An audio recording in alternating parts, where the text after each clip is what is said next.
In this video, we're going to take a look at the Unity AI Navigation package and how to set up a navigational environment using its components. We will then use it to build a simple AI character navigation example. Unity's navigation system allows you to easily create characters that can intelligently move around the game world. These characters, known as agents, will use navigation meshes generated using the geometry in the scene to move towards a destination position. The navigation mesh uses its own data to represent the walkable areas for the agents in the game. These agents are represented by a cylinder, and the walkable areas are defined based on the places where this cylinder can stand and move. Using a process called baking, Unity tests the locations where the agents can stand and generates a surface mesh known as the nav mesh. Okay, let's get into Unity and see how we can use the AI navigation package.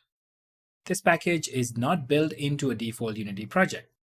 Therefore, let's open up the package manager using the window menu. Select Unity registry from the drop-down above. Choose the AI navigation package and click Install.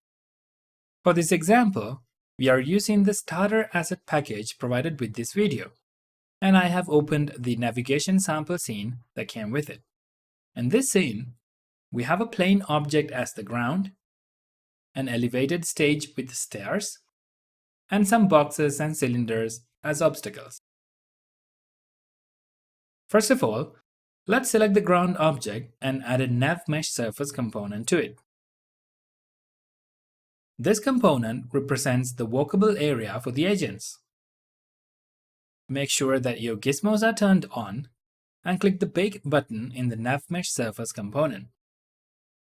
And as you can see, the translucent blue mesh defines the area that an agent can move around. However, this is not accurate. You can see that it has taken the character's proximity as an unwalkable area, while some green obstacles are defined as walkable. The parameters for the step height and the slope of the meshes that the agent can navigate through are defined by a separate settings window. Select the ground object, click the agent type dropdown in the nav mesh surface component, and select Open Agent Settings. This will bring up the navigation window where you can customize the properties of the nav mesh agent. For example, change the step height to 1.5. Click the Bake button again to regenerate the nav mesh. And as you can see, now the agent can move on top of most of the objects. Let's change it back to 0.5 and bake the nav mesh again to revert the changes. Changing the agent parameters to stop the agent from going over shorter obstacles is not a feasible option. To fix this, let's select this short obstacle and add the nav mesh obstacle component to it. We can also choose a shape and change its values. In this case, let's choose capsule and adjust the values so that it fits the obstacle mesh. There is an option called Carve which can be used to cut a hole in the nav mesh. Let's enable it and select the ground plane. And as you can see, there is a boundary around the obstacle that prevents the agent from going over it. Let's add the same component for the other necessary obstacles as well.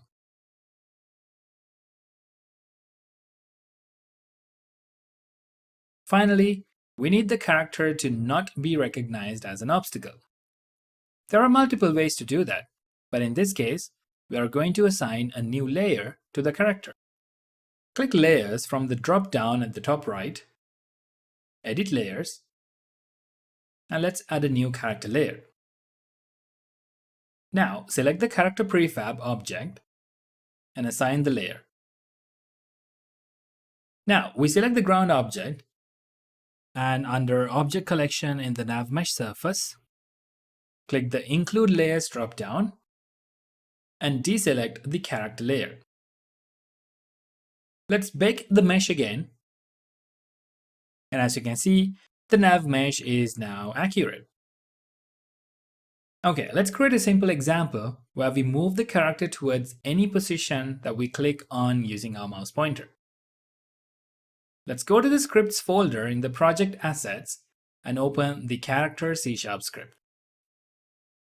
As you can see in this script, we have a reference to a NavMesh agent, which we use from the AI package. And in the awake method, we use the getComponent method to assign the agent component. In the update method, we have a conditional statement which checks for mouse click input. If successful, it generates a ray by using the mouse position and the screen point to ray method of the camera. We then cast the ray using physics.raycast and pass the hit point to the move towards position method. This method calls the setDestination method from the NavMesh agent component, passing the destination position. Okay, let's go back to Unity. Select the character prefab and assign a NavMesh agent component and the character component together. Okay, let's see how this works.